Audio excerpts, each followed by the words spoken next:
सुप्रभातम। आदित्यम संस्कृत के इस क्लास में आपका स्वागत है। आज हम लोग बिहार बोर्ड में पढ़ी जाने वाली संस्कृत की द्वितीय पाठ्य पुस्तक पीयूषम द्रुत पाठाय के षोडशः पाठः 16वें अध्याय कन्यायाः पति निर्णयः, कन्या द्वारा पति का निर्णय, इस पाठ का अध्ययन करेंगे। इसके पूर्व हम लोग संस्कृत की जो प्रथम पाठ्य पुस्तक है उसके हिंदी अर्थ को जान लिए हैं। उसके अभ्यास कार्य को भी मैं पूरी तरह आप लोगों को समझा दिया हूँ और आपके सिलेबस के अनुसार संस्कृत व्याकरण भी हम आप लोगों को पढ़ा दिए हैं। आगे जो परीक्षा से संबंधित सामग्री उपलब्ध होगी वह आप लोगों तक हम पहुंचाने का प्रयास करेंगे। आप यदि बिहार बोर्ड कक्षा 10वीं के छात्र हैं तो आप अवश्य इस चैनल को सब्सक्राइब कर लें और सब्सक्राइब करके बगल में जो घंटा है उसको दबा के ऑल कर दें ताकि सब वीडियो आप तक पहुंचे और आप परीक्षा में उत्तम अंक अर्जित करें, यही हमारी शुभकामना है। तो आइए इस पाठ का हम अध्ययन करते हैं। कन्यायाः पति निर्णयः, कन्या द्वारा पति का निर्णय। यहां देखिए, यही कन्या है जो उच्च आकांक्षिणी है और वह सोचती है इस प्रकार का इस पाठ में कि जो सबसे ऊंचे दर्जे का होगा, जिसकी सभी प्रशंसा करते होंगे, जो सब में अधिक शक्तिशाली होगा, उसे ही मैं वर्ण करूंगी। इसके साथ क्या होता है इसका अध्ययन करेंगे हम। यहां से हमारा पाठ है।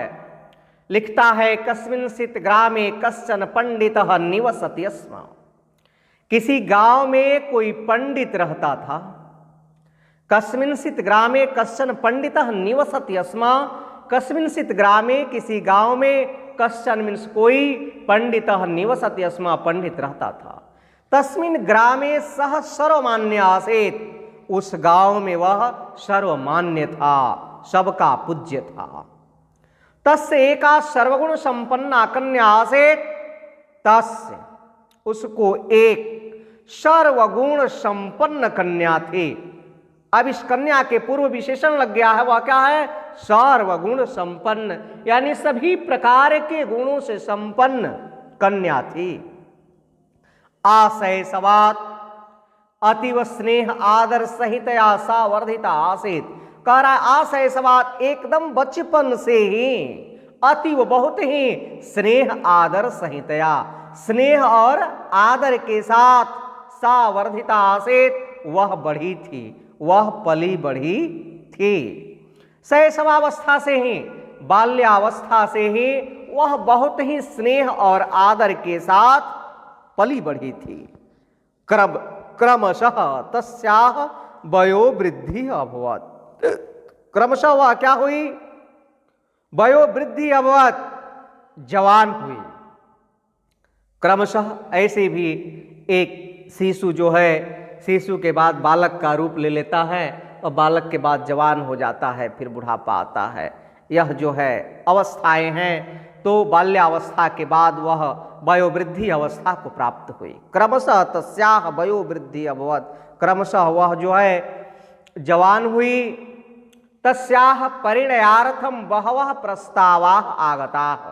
उससे परिणयार्थम, विवाह करने के लिए, बहवः प्रस्तावाः आगताः, बहुत सारे प्रस्ताव आए कि आप जो है अपनी पुत्री का विवाह कर दें। किंतु उच्च आकांक्षिणी सा कन्या प्रतिज्ञाबद्धा आसीत्। किंतु उच्च आकांक्षिणी वह कन्या प्रतिज्ञाबद्ध थी, ऐसी प्रतिज्ञा कर ली थी कि यत् कि सर्वेयम, यहां लिख रहा है कि सर्वेयम प्रशंसन्ते, सर्वेयम प्रशंसन्ति, जिसकी सभी लोग प्रशंसा करते हैं। यह च शक्तिशाली भवति, और जो सब में अधिक शक्तिशाली होगा, तमेव अहम वृणोमीति, उसी का मैं वर्ण करूंगी, उसी को मैं वर के रूप में अपनाऊंगी, उसी को मैं पति बनाऊंगी।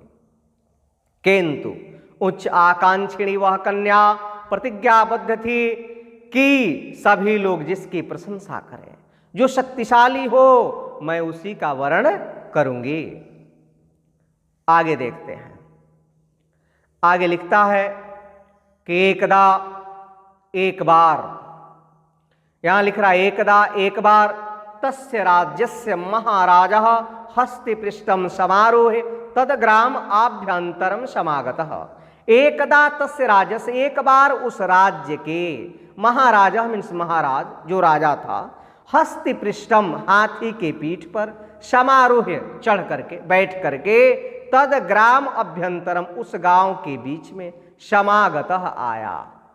एक बार उस राज्य का महाराज हाथी की पीठ पर बैठ करके उस गांव में आया। पंडितस्य कन्या राजानम अपश्यात, उस पंडित की कन्या ने उस राजा को देखा। समीपस्थाः सर्वे ग्रामवासिनः तत्र आगत्य राजानम नमस्कृतवन्तः। समीपस्थाः जो भी समीप में थे, सर्वे ग्रामवासिनः सभी गांव में रहने वाले लोग, तत्र आगत्य वहां आकर के राजानम नमस्कृतवन्तः, राजा को नमस्कार किए, राजा को प्रणाम किए। ऐसे भी जब किसी राज्य का राजा है तो वह राजा क्या है? अधिकारी है। किसका? प्रणाम का। तो समीपस्थाः सर्वे ग्रामवासिनः तत्र आगत्य राजानम नमस्कृतवन्तः, समीप में स्थित सभी गांव में रहने वाले वहां आकर के राजा को नमस्कार प्रणाम किए, अभिवादन किए। उच्च आकांक्षिणी, आगे देखते हैं, नेक्स्ट पेज है इस पुस्तक का। कहता है कि उच्च आकांक्षिणी सा कन्या ज्ञातवते यत राजा एवं महाशक्तिशाली न्यायवान चैति।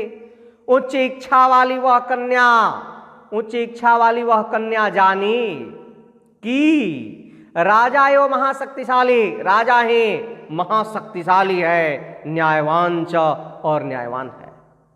उच्च आकांक्षिणी वह कन्या जाने कि यह राजा ही महाशक्तिशाली और न्यायवान है। अतः सा मनसी एव तम पतिम अचिंतयत, इसलिए वह मन से ही उसे पति मान ली, उसे मन ही मन क्या मान ली? अपना पति मान ली। किसको? राजा को, राजा को अपना पति मान ली। यदा महाराजा स्वकर्तव्यम समाप्य हस्ते पृष्ठम समारोहे राजधानीं प्रत्यगच्छत तदा कन्यापि तम अनुसृत्य गतवती। कह रहा है कि यदा महाराजा, जब महाराज स्वकर्तव्यम समाप्य अपने कर्तव्य को समाप्त करके, हस्ते पृष्ठम समारोह हाथी के पीठ पर बैठ करके, राजधानी प्रत्यगच्छत राजधानी की ओर चल दिए, तदा कन्यायपि तम अनुसृत गतवती, तब वह कन्या भी उनका अनुसरण करके अर्थात उनके पीछे पीछे चल दी। किसके पीछे? उस राजा के पीछे चल दी। जब महाराज अपने कर्तव्य को समाप्त करके हाथी के पीठ पर बैठ करके राजधानी की ओर चल दिए, तब वह कन्या भी उनका अनुसरण करके चल दी।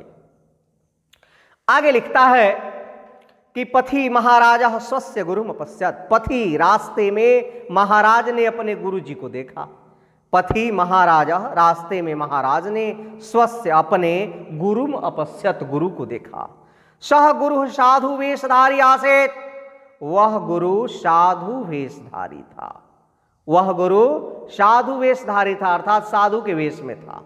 जिस प्रकार के साधु जी लोग कपड़ा पहनते हैं उस भेष में उस राजा के गुरुजी जो है वस्त्र धारण किए थे। तम दृष्टवा राजा सहसा हस्तिपृष्ठात् अवतीर्य सद्गुरोः चरण स्पर्शम अकरोत्। कह रहा है कि तम दृष्टवा, उन्हें देख करके राजा सहसा मीन्स अचानक, हस्तिपृष्ठात् अवतीर्य हाथी के पीठ से उतर करके, सद्गुरोः चरण स्पर्शम अकरोत् अपने गुरु जी का चरण स्पर्श किया। वह राजा अपने गुरु का चरण स्पर्श किया। पंडितस्य कन्या एतत् दृष्टवा, पंडित की कन्या यह देख करके अचिंतयत सोची। यद वस्तुतः राजा नैव सर्वश्रेष्ठ व्यक्ति है तत् अपेक्षया तस्य गुरु एव श्रेष्ठ अस्ति। वह सोची कि वस्तुतः यह राजा सर्वश्रेष्ठ व्यक्ति नहीं है, तत् अपेक्षया उसके अपेक्षा उसका गुरु एव श्रेष्ठ अस्ति, गुरु ही श्रेष्ठ है। यह साधु वेशधारी थे, जो साधु वेशधारी है। अतः सा राजानम विहाय साधु अनुसरणम कुर्वती वनम गतवती। कह रहा है कि अतः इसलिए सा राजानम विहाय, वह राजा को छोड़ करके साधु अनुसरणम कुर्वते, साधु का अनुसरण करते हुए वनम गतवती, वन को चली गई। किंचित दूरम गतौ तौ शिव मंदिरम एकम प्रविष्टवंतौ। कुछ ही दूर वो दोनों गए थे, आगे आगे साधु और पीछे पीछे वह कन्या। कुछ ही दूर वह गए थे, किंचित दूरम गतौ तो, कुछ ही दूर वो दोनों गए कि शिव मंदिरम एकम प्रविष्टवंतौ, दोनों एक शिव मंदिर में क्या कर गए, प्रवेश कर गए। तत्र महादेवस्य मूर्तेः पुरतः साधु गुरु दंडवत प्रणामम करोत्। वहां महादेव के मूर्ति के पुरतः मन सामने, वहां महादेव के मूर्ति के सामने साधु गुरु दंडवत प्रणामम करोत्। वह साधु गुरु जो था भगवान शिव को दंडवत प्रणाम किया। पंडित कन्या एतद दृष्टवा चिंतितवते। पंडित की कन्या यह देख करके चिंतन करती है, विचार करती है कि यत साधु अपि परतर अस्ते, यह साधु भी श्रेष्ठ नहीं है। देवाधिदेव अयम महादेव शिव हेते। जो देवाधिदेव महादेव हैं यह ही सब में श्रेष्ठ हैं, यही श्रेष्ठ हैं। अतः सा, नेक्स्ट पर अगर आपको देखते हैं लिखता है कि अतः सा महादेवम एव पतिम भावयन्ते तस्मिनेव मंदिरे वासम कृतवते। इसलिए वह, अतः सा इसलिए वह महादेव को ही अपना पति मानते हुए उस मंदिर में वास करने लगी, उस मंदिर में निवास कर गई। किंचित कालांतरम, कुछ समय के पश्चात, किंचित कालांतरम, कुछ समय के पश्चात कश्चन कुक्कुरः तत् मंदिरम आगत्य महादेवस्य पुरतः स्थापितं नैवेद्यम तस्य पार्श्वस्थं प्रसादं च खादितवान्। कह रहा है कि कुछ समय के पश्चात कोई कुत्ता उस मंदिर में आकर के महादेव के ऊपर चढ़े हुए नैवेद्य और प्रसाद को खाने लगा। कुछ समय के बाद कश्चन कुक्कुरा, कोई कुत्ता, तत् मंदिरम आगत्य, उस मंदिर में आकर के महादेवस्य पुरतः स्थापितम, महादेव के ऊपर चढ़े हुए नैवेद्य, तस्य पार्श्वस्थम प्रसादम च, और उनके नजदीक स्थित प्रसाद को खादितवान, खाने लगा, कुत्ता खाने लगा। एतत् दृष्टवा पंडित कन्या अचिंतयत। एतत् दृष्टवा, यह देख करके वह पंडित कन्या सोची। एतत् दृष्टवा पंडितस्य कन्या अचिंतयत, यह देख करके वह पंडित कन्या सोची। यत ऐसा कुक्कुर एवं महादेवात विश्रेष्टः। सोची कि यह कुत्ता ही महादेव से भी श्रेष्ठ है। भगवतः महादेवस्य विषये अन्यः को वा एतादृशः व्यवहारं कर्तुं समर्थः स्यादिति। भगवान महादेव के विषय में ऐसा करने में कौन समर्थ है? जो देवादिदेव हैं उनके साथ ऐसा व्यवहार करने में कौन समर्थ है? अर्थात यह कुत्ता ही क्या है? श्रेष्ठ है। अतः सा मंदिरवासम परित्यज्य तम कुक्कुरम अनुसृतवती। अतः सा, इसलिए वह मंदिरवासम परित्यज्य, मंदिरवास को त्याग करके तम कुक्कुरम अनुसृतवते, उस कुत्ते का अनुसरण करने लगे। वह कुत्ता प्रसाद खाया और चल दिया, तो उस कुत्ते का क्या करने लगे? अनुसरण करने लगे, उसके पीछे पीछे जाने लगे। सह कुक्कुरः तु धावन गत्वा कस्यचित् ग्रामस्य पंडितस्य गृहं प्रविष्टवान। कह रहा है कि सह कुक्कुरः, वह कुत्ता, सह कुक्कुरा, वह कुत्ता, तू धावन गत्वा, एकदम दौड़ते हुए गत्वा जाकर के कस्यचित ग्रामस्य, किसी गांव के पंडितस्य गृहम प्रविष्टवान, पंडित जी के घर में घुस गया, प्रवेश कर गया। पंडितस्य सुकुमारः तरुणः पुत्रः गृहस्य पुरतः पीठस्य ऊपरि उपविश्य चिंतारतः आसीत्। पंडित का सुकुमार तरुण पुत्र, पंडित का सुकुमार तरुण पुत्र गृहस्य पुरतः, घर के बाहर, पीठस्य ऊपरि उपविश्य, पीठ के ऊपर बैठ करके चिंतारतः आसीत्, चिंतारत था। उचित स्थान पर बैठ करके वह पंडित का सुकुमार पुत्र जो है चिंतारत था, कुछ विचार कर रहा होगा, सोच रहा था।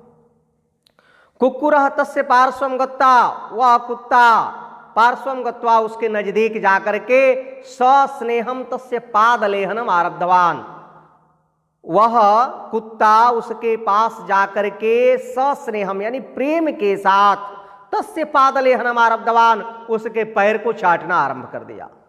एतत् दृष्ट्वा पंडितस्य पुत्रे चिंतितवती यत् पंडितस्य युवक पुत्रः एव एतावता मया दृष्टेभ्यः सर्वेभ्यः श्रेष्ठ।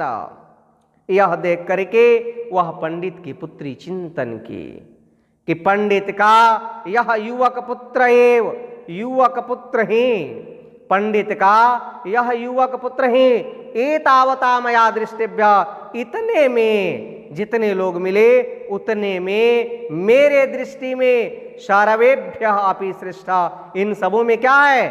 श्रेष्ठ है। अतः एषः एव मम पति भवितुम योग्य अस्ति, इसलिए यह ही मेरा पति होने के योग्य है। अंततो गत्वा, अब अंतिम पैराग्राफ में आ जाते हैं और यहां लिखता है कि अंततो गत्वा पंडितस्य पुत्रेण सह तस्याः पंडित कन्यायाः परिणयः अभवत्। अंततो गत्वा उस पंडित पुत्र के साथ उस पंडित कन्या का विवाह हुआ।